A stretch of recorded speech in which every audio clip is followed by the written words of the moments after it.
कि हमारे राज्य में कोई भी अगर भीख मांगने वाला बच्चा है या बिना माँ बाप के बच्चा है कि उसकी माँ की डेथ होगी या पिताजी की डेथ होगी, कोई कमाने वाला उसके घर में नहीं है, या वो आर्थिक रूप से क्या है बहुत कमजोर है, ऐसे बच्चों के लिए आपके सरकार ने, मोदी जी, धामी जी और आपके भाई धन सिंह रावत ने 13 हॉस्टल बना दिए। कितने? 2। ऐसे 1200 बच्चों को हम 12वीं तक रहना फ्री, खाना फ्री, कपड़े फ्री, उनकी ड्रेस फ्री, उनका खेल का सामान फ्री, आना जाना फ्री। कोई भी गरीब बच्चा होगा तो आप हमारे सीओ के पास भेज देना।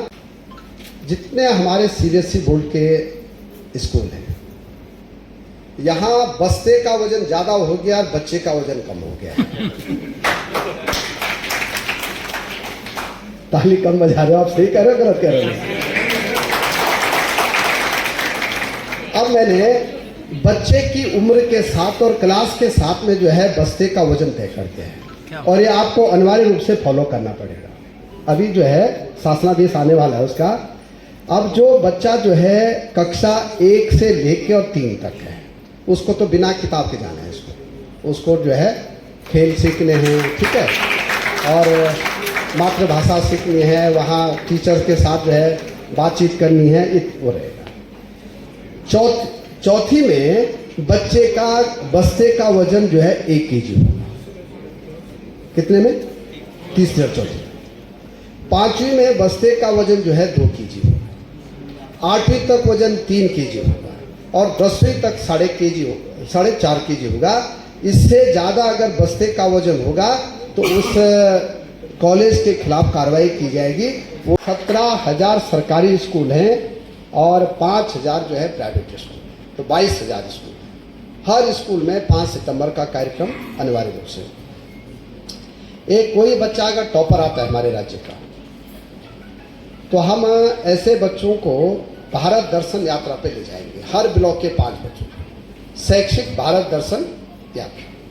उनको आईआईटी दिखाएंगे, उनको एनआईटी दिखाएंगे, उनको आईआईएम दिखाएंगे, क्योंकि हाई स्कूल इंटरमीडिएट के बाद बच्चे को तय करना पड़ता है कि मेरी दिशा आगे की क्या होगी। इसके लिए भी हर साल हम 80 लाख रुपए जो है बच्चों पे खर्चा कर रहे हैं। एक हमने ये भी तय किया है कि कोई बच्चा अगर 70% नंबर लाता है तो उसको 600 रुपये पर महीने दिया जाएगा। अगर वो कक्षा 6वीं में है तो 12 महीने में कितना होगा? 7,200। ठीक है। अगर 7वीं में है तो 700 रुपये पर महीने दिया जाएगा। 8वीं में तो 800 रुपये दिया जाएगा।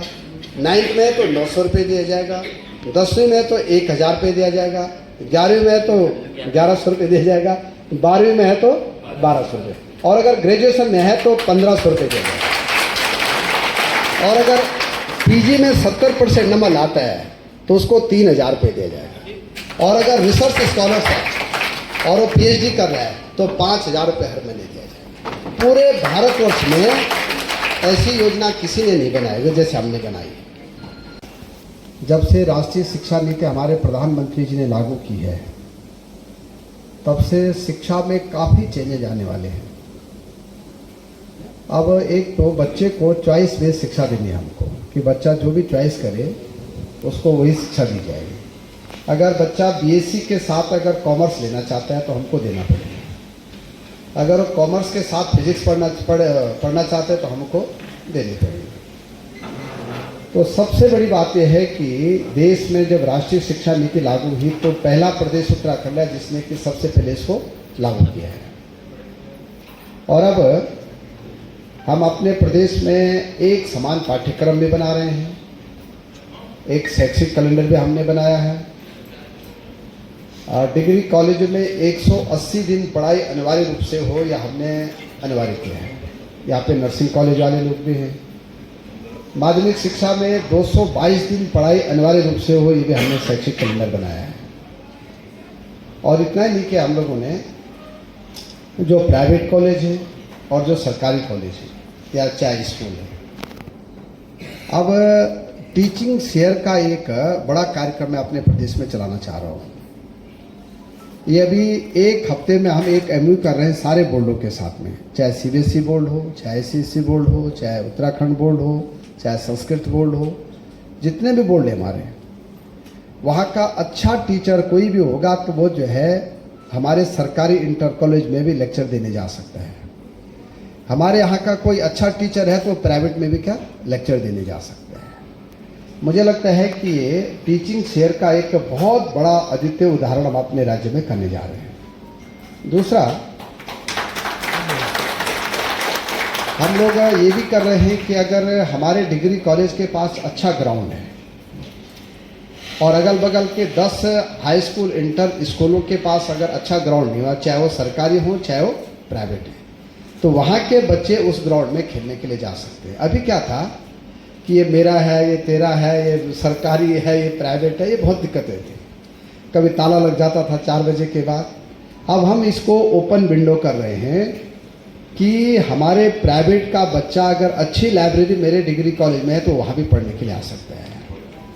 अगर गवर्नमेंट डिग्री कॉलेज में या प्राइवेट डिग्री कॉलेज में अगर अच्छी लाइब्रेरी है तो सरकारी स्कूल का बच्चा वहाँ भी पढ़ने के लिए जा सकता है। तो हम एक पारदर्शिता ला रहे हैं और सम विचार्य ला रहे हैं शिक्षा में। दूसरा हम कर रहे हैं कि शिक्षा में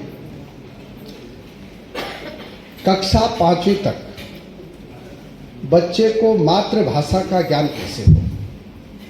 अगर बच्चा, क्योंकि हम आज उधम सिंह नगर में कार्यक्रम हो रहा है, माना बच्चा बंगाली में पढ़ना चाहता है तो हमको अनिवार्य रूप से उसको बंगाली में पढ़ाना पड़ेगा। अगर वो पंजाबी में पढ़ना चाहता है तो हमको पंजाबी में पढ़ाना पड़ेगा। अगर वो तेलुगु में पढ़ना चाहता है तो हम उसको तेलुगु में पढ़ाई करेंगे। तो अब जो उसकी मातृभाषा है, कक्षा 5वीं तक हम उसको मातृभाषा में ही पढ़ाना पड़ेगा। कोई गढ़वाली में पढ़ना चाहता है, कोई कुमाऊनी में पढ़ना चाहता है, जो भी उसकी मदर लैंग्वेज है उसमें हम उसको पढ़ाने के लिए अब अपने टीचर्स की ट्रेनिंग कर रहे हैं। अभी तक जितने हमारे डाइट हैं, डाइटों में अभी तक खाली सरकारी टीचर ही ट्रेनिंग लेते थे। अब मैंने वहाँ भी दरवाजे खोल दिए हैं कि चाहे शिशु मंदिर के हमारे टीचर हों, चाहे प्राइवेट के टीचर हों, अगर वो एक एक हफ्ते का प्रशिक्षण लेना चाहते हैं तो हमारे डाइटों में भी प्रशिक्षण ले सकते हैं। ये भी हमने रास्ता खोल दिया है। मुझे लगता है इससे शिक्षा के क्षेत्र में एक बड़ी भारी क्रांति आने वाली है। एक हम लोग ये कर रहे हैं कि अभी तक क्या होता था कि अगर गढ़वाल विश्वविद्यालय का बच्चा श्रीनगर में पढ़ रहा है या देहरादून में पढ़ रहा है, उसके पिताजी का अगर ट्रांसफ़र हो गया पिथौरागढ़ तो उसको 3 साल वहीं रहना पड़ता था। कहाँ? जब तक उसकी बीएससी पूरी नहीं हुई या बीकॉम पूरा ना हुआ या बीए पूरा नहीं हुआ। क्योंकि कुमाऊं विश्वविद्यालय कहता था कि जब तक आपने वहाँ की पूरी डिग्री नहीं ली तब तक हम आपको एडमिशन नहीं देंगे। अब इसके भी दरवाजे खोल दिए मैंने कि अगर कोई बच्चा अगर पिथौरागढ़ के डिग्री कॉलेज में पढ़ रहा है, उसके पिताजी का ट्रांसफ़र कहाँ हो गया? घाट ब्लॉक में। घाट सुना आप लोगों ने? चमोली में। तो उस लड़के का क्रेडिट सीधे वहाँ चले जाएगा और वहाँ के डिग्री कॉलेज में वो एडमिशन ले सकता है। ये भी हमने कर नहीं तो एक बड़ी दिक्कत है। एक अभी हमने शिक्षा में कर रहे हैं कि हर बच्चे का क्रेडिट जमा रहेगा। कई बार क्या होता है कि लड़का बीएससी कर रहा है या बीए कर रहा है, उसकी घर की परिस्थितियाँ खराब हो गई, घर में वो अकेला पड़ गया तो उसको नौकरी पे जाना पड़ता है। और उसने बीए पार्ट 2 में अगर छोड़ के नौकरी पे चला गया और 10 साल बाद उसको लगा कि मुझे ग्रेजुएशन करना है, तो अभी तक वो 2 साल उसके क्या होते थे? बर्बाद हो जाते थे। अब उसका क्रेडिट जमा रहेगा और 10 साल बाद वो अगर बीए करना चाहता है तो उसको फिर एडमिशन मिलेगा। इसलिए मैं आज कोई पॉलिटिकल बात नहीं कर रहा हूँ, मैं शिक्षा की बात कर रहा हूँ कि हम शिक्षा में बहुत बड़ा चेंजेस ला रहे हैं। काशीपुर में 200 बेड का हम नया हॉस्पिटल बनाने जा रहे हैं। लगभग 50-55 करोड़ रुपए उस पर खर्च कर रहे हैं। तो 3-4 मंजिला बनेगा और उसके लिए हमारे विधायक जी का धन्यवाद है, माननीय सांसद जी का धन्यवाद है और हमारे मुख्यमंत्री जी का धन्यवाद है। और जिन जिन लोगों ने, पार्टी के लोगों ने मुझे कहा कि यहाँ पे आपने बड़ा हॉस्पिटल बनाना है, उसको हम बनाने जा रहे हैं। सबका धन्यवाद। भारत माता की।